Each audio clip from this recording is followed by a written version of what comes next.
Zandro Sales. I'm 28 years old from Mandaluyong City. Something about me is I'm a financial advisor, real estate sales agent, a fitness coach, and mabuting anak.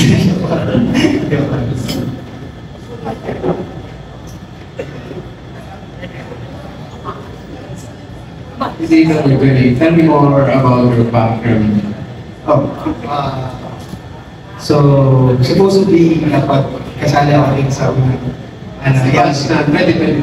yeah. Pero naglapat ako because of situation manager ko at the other department. Kita so nag-block. Tapos, well, before joining pageant, way back 2015, yung last pageant ko was 2022 Mr. Posture, Philippines, sa Mabuhay Chiropractic. Thank you. What, as a financial advisor, how can you help our country to eradicate poverty? Simple. You just, okay, actually my advocacy is natural healthy lifestyle, but being a fitness coach, how can I help our country? I think it's about mindset. So I can use this platform to tell those people to be simple, not to wag masyadong magastos sa lifestyle nila. Dapat naka-line up yung budget nila dun sa lifestyle nila so that hindi sila mag-loan or more on investments. Last follow-up question. Sabi mo, last year nag-join ka and yet hindi natuloy because of some issues with your manager. You're now, do you have a manager or a freelancer? For now, I do have a manager, different manager, Okay. and very close. What? Thank you. Okay, candidate number 28. Since you are into the financial business, right, or world, yeah, insurance, investments, or something. But you cannot deny that in the Philippines there are a lot of, problems in terms of poverty. And most of the programs of the government is into poverty alleviation. If you will be given a chance to give your advice to the government, what would it be? And do you think what is the main reason why there's poverty that really exists? Okay. I think this is like The advice to the government. yeah, the advice. So I think the question is really risky. So I'll be safe, but It's okay. It's Okay. better to get some, point of view. again, my opinion, yeah. Yes, in your opinion.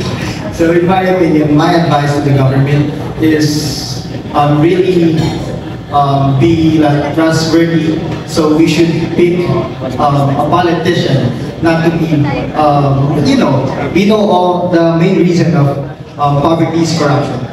So I think it's inside. So tingin ko lang dapat nasa tamang tao talaga tayo bumoto para hindi sayang yung natin, boto natin. Kung kawarap lang naman tayo. Okay.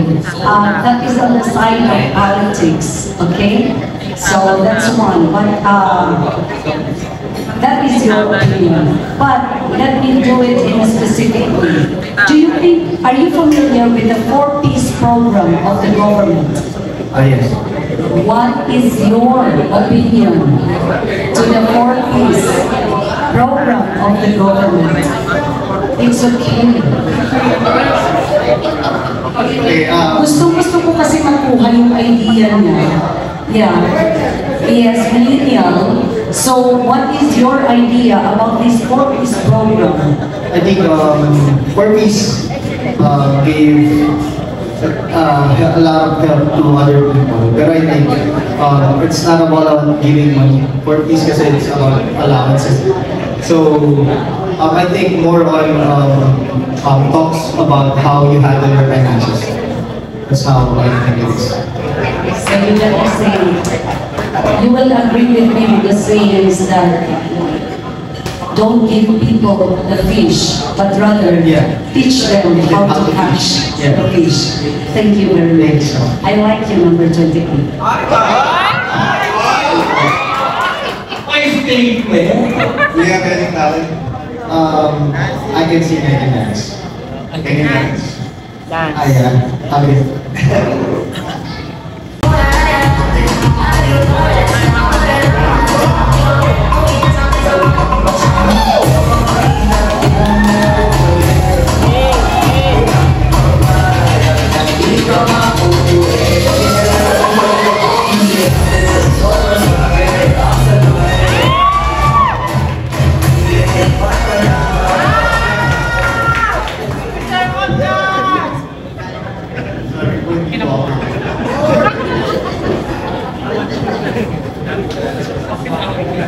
Thank you so much, Candidate number 20. Thank you, Santi.